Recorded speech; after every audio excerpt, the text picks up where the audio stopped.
Did you know that Luffy's devil fruit was hidden from the world government for over 800 years and that its real name is not the Gomu Gomu Nomi? Today, I'm going to tell you the whole truth about the most important devil fruit in One Piece, and why the five elders were so afraid of it. Huh. Huh. Gabu gabu gabu. Huh. Gabu gabu. Welcome to the Encyclopedia of the Akuma no Mi, where I explain every single devil fruit in One Piece with all the details you need to know. We start with the fruit everyone knows as the Gomu Gomu no Mi, but which is actually the Hito Hito no Mi, model Nika, a legendary mythical Zoan-type fruit. It was eaten by Monkey D. Luffy when he was 7 years old in Makino's bar in the East Blue, after Shanks and his crew stole it from a world government ship. This fruit first appeared in Chapter 1 of the manga, becoming the most iconic fruit in the entire series. But before we continue, if you want to see the full encyclopedia of every devil fruit and not miss any detail from One Piece, make sure to subscribe and turn on the notification bell. And tell me in the comments, what is your favorite devil fruit? For more than 1,000 chapters, everyone believed this was a paramecia-type fruit that turned the user's body into rubber. But in the Wano arc, the truth was finally revealed. It is actually a mythical Zoan that embodies the legendary sun god, Nika, as a rubber fruit. It gives Luffy three basic abilities. First, his entire body becomes elastic, as if it were made of rubber, which means he can stretch, inflate, and deform himself in ways no normal human could. Second, he is completely immune to lightning, as we saw when Enel couldn't do anything to him even with 200 million volts. And third, he has a natural resistance to blunt force and bullets because his body absorbs impacts like rubber. But the most important part is the Fruit's Awakening, Gear 5, where Luffy transforms into the Warrior of Liberation, Nika. In this form, Luffy gains powers that completely break logic. He can turn his surroundings and even his enemies into rubber. He can run in the air, change his size at will, and fight with absolute freedom, limited only by his imagination.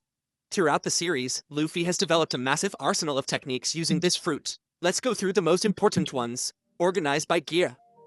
We start with Gomu Gomu no Pistol, his basic attack where Luffy stretches his arm back and launches it forward as a long-range punch. This is the first attack we see in Chapter 1 against the Lord of the Coast, the sea monster near Fuchsia Village. Then there's Gomu Gomu no Bazooka, where Luffy stretches both arms back and slams them forward together to create a devastating impact. He first used this move against Don Krieg in the Baratie arc. Gomu Gomu no Gatling is a rapid-fire barrage of punches, one of Luffy's most iconic techniques, which he's used against many main villains across the story. In Gear 2, Luffy pumps his blood at superhuman speed, dramatically increasing his speed and power. His attacks in this form carry the prefix Jet, like Gomu Gomu no Jet Pistol, which he first used against Blueno in Enies lobby. In Gear 3, Luffy inflates his bones to create giant attacks. Gomu Gomu no Gigan Pistol turns his fist into a giant-sized punch, strong enough to destroy ships or buildings. He first revealed this against Rob Lucci in Enies lobby. Gear 4 has three main forms. First is Bowman, where Luffy inflates his body and combines his elasticity with Haki. His strongest techniques in this form include Gomu Gomu no Kong Gun, which he used to defeat Doflamingo, and Gomu Gomu no King Kong Gun, his most destructive attack in this gear, which smashed Doflamingo's entire palace. Then there's Tankman, a defensive form where Luffy inflates his body even more and can absorb huge attacks. He used this form against Cracker on Whole Cake Island. Finally, Snake Man, the fastest form of Gear 4, where his attacks can change direction mid-air to relentlessly chase the enemy.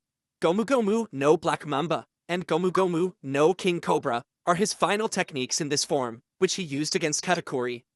And then, we reach Gear 5, the Awakening of the Fruit.